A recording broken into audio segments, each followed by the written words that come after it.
좀 이제 수학으로 좀 한번 좀 넘어가 볼게요. 네. 네, 저 홍진호 선생님께서 생각하시는 네. 그러면 이제 아까 그 국어도 마찬가지지만 그럼 그 수학도 뭐 중등 수학이 있을 거고 뭐 네. 고등 수학이 있을 건데 네. 어쨌든 뭐 맥락은 다 똑같다라고 보지만 아무래도 약간 좀 중등과 고등의 차이점은 있겠죠.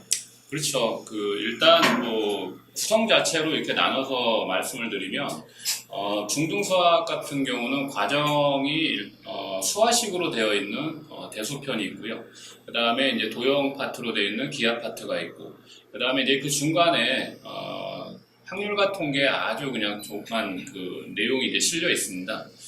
그리고 수학에 공부하는 어떤 영역별로 나눠봤을 때는 중등 수학은 계산 능력, 그 다음에 이해 능력이 주가 되고 있습니다. 반면에 이제 고등 수학은 과정상으로 보면 수화식에 해당되는 대수편, 그 다음에 미적분 파트 해석학, 그 다음에 좌표를 이용한 도형의 표현, 해석기하라고 하죠. 그리고 확률과 통계 심화 과정이 포함되어 있습니다. 그리고 영역별로 보면 수능의 영역이 그렇게 구성이 되어 있는데 계산 능력, 이해 능력, 추론 능력, 그리고 마지막에 이제 종착지가 문제 해결 능력입니다. 이렇게 차이점이 있죠. 그럼 결국은 어쨌든 이제 뭐 여기서 보면은 아까 선생님께서 말씀하신 것처럼 네. 뭐 계산 영역도 있고 이해 능력이라고 하는 건 네. 결국은 이제 뭐 국어에서 따지는 것처럼 뭐 어휘나 이제 그런 걸 알아야 되는 가장 이제 그 개념 기초적인 어떤 개념이라고 보면 되는 건가요? 그렇죠. 예. 그런데 그러니까, 네, 말씀 예. 일단 그 중학교 수학은 뭐 어떤 틀에 박히지 않은 말로 이렇게 하자면은 중등 수학은 굉장히 쉽습니다. 고로 혼자 교과서 위주 아니면 참고서 위주로 공부하면서 문제를 계속 반복적으로 많이 풀게 되면 학교 내신에 대한 준비는 충분하다고 볼 수 있습니다. 이제 단지 좀 더 어려운 문제, 학교 시험도 뭐 한두 문제 정도는 어려운 문제가 단단히 포함돼서 아이들의 어떤 변별력을 좀 확인해 보려고 하는 측면이 있는데 뭐 그런 문제라 하더라도 좀 문제집을 스스로 좀 준비해서 토득해 나가면 충분히 학교 내신은 커버가 된다고 볼 수 있습니다. 근데 이제 반면에 이제 그런 혼자 하는 습관, 자기주도 학습의 어떤 습관이 계속 길들여져서 고등학교까지 올라가면 다행이고 뭐 혼자 열심히 관심을 갖고 공부하는 거는 굉장히 좋은데 중학교 수학의 어떤 공부하는 틀에서 벗어나지 않으면 고등 수학에 대한 준비는 충분하다고 볼 수는 없죠. 네. 그럼 만약에 그럼 중학교 때 또 가장 기본이 되는 거는 그럼 초등학교 때부터 이제 올라와야 되는 거잖아요. 그렇죠. 그러면 결국은 초등학교 때부터 이제 뭔가 틀이 안 잡히게 되면 네. 뭐 거의 중학교, 고등학교 올라와서 우리가 끝내는 뭐 수포자다, 뭐 수학을 포기한 학생이다 이제 그렇게까지 되는 건가요? 뭐 그렇다고 꼭 볼 수는 없고요. 초등학교 때 수학을 못했어도 중학교 때 잘할 수 있고 중학교 때 수학을 못했어도 고등학교 때 잘할 수 있죠. 그렇죠. 근데 이제 그거는 어떻게 보면 초등학교 때는 단순한 계산에 대한 어떤 형식으로 반복적으로 적응 훈련을 시키게 되면 충분히 아이의 어떤 계산 부분은 해결이 된다고 볼 수 있고 또한 이제 수학의 어떤 개념이라고 볼 수 있는 시작은 중등 수학부터라고 볼 수 있습니다.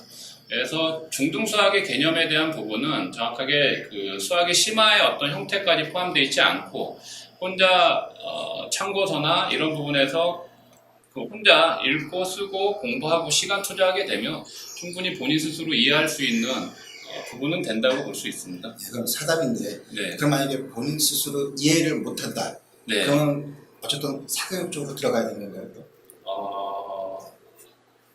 그렇죠.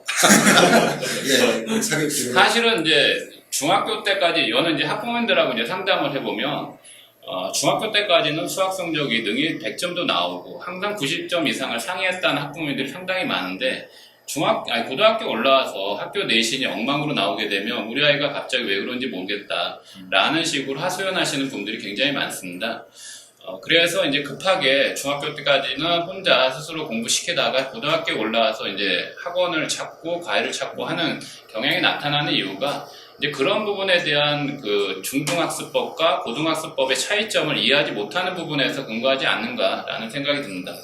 어쨌든 이제 그 학부모님들의 빠른 이제 그 인식이 필요하겠네요, 그죠? 그렇죠. 어떤 시점에서 빨리 이제 우리 아이들을 좀 해줘야 된다. 그렇죠. 그만큼 아이를 이제 뭐 키우시면서 아이의 어떤 습성, 아이의 어떤 뭐 성향 이런 부분에 맞춰가지고 자녀 교육을 하는 거는 뭐 당연지사인데 그런 부분에서 아이가 학습 정도가 어느 정도냐라는 것들은 항상 시기별로 확인을 해봐야 될 필요가 있지 않은가. 자, 그러면 이제 시기적으로 이제 확인을 한다 그러는데 네. 그럼 이제 좀 뭐 가장 간단하면서도 쉽게 우리 아이의 어떤 그런 그 학습법을 네. 확인할 수 있는 뭐 방법 같은 뭐 그런 게 있을까요?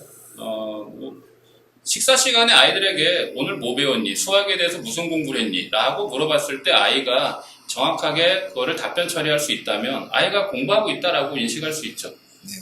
그러니까 어쨌든 이제 뭔가 했던 내용에 대해서 의사 전달이 정확하고 명확하게만 된다 그러면 충분히 어느 정도는 좀 이해하고 갈 수 있다. 그렇죠. 네. 그래서 어쨌든 이제 뭐 말씀드린 것처럼 뭐 국어든 수학이든 가장 이제 기틀은 이제 뭐 어휘부터 시작해서 좀 뭔가 이해가 이제 수반이 돼야지만이 그 다음에 이제 단계로 넘어갈 수 있다. 그러니까 결국은 이제 이해하는 과정이 제일 좀 중요하다. 이제 좀 이렇게 두 분 다 말씀을 하시는 것 같아요.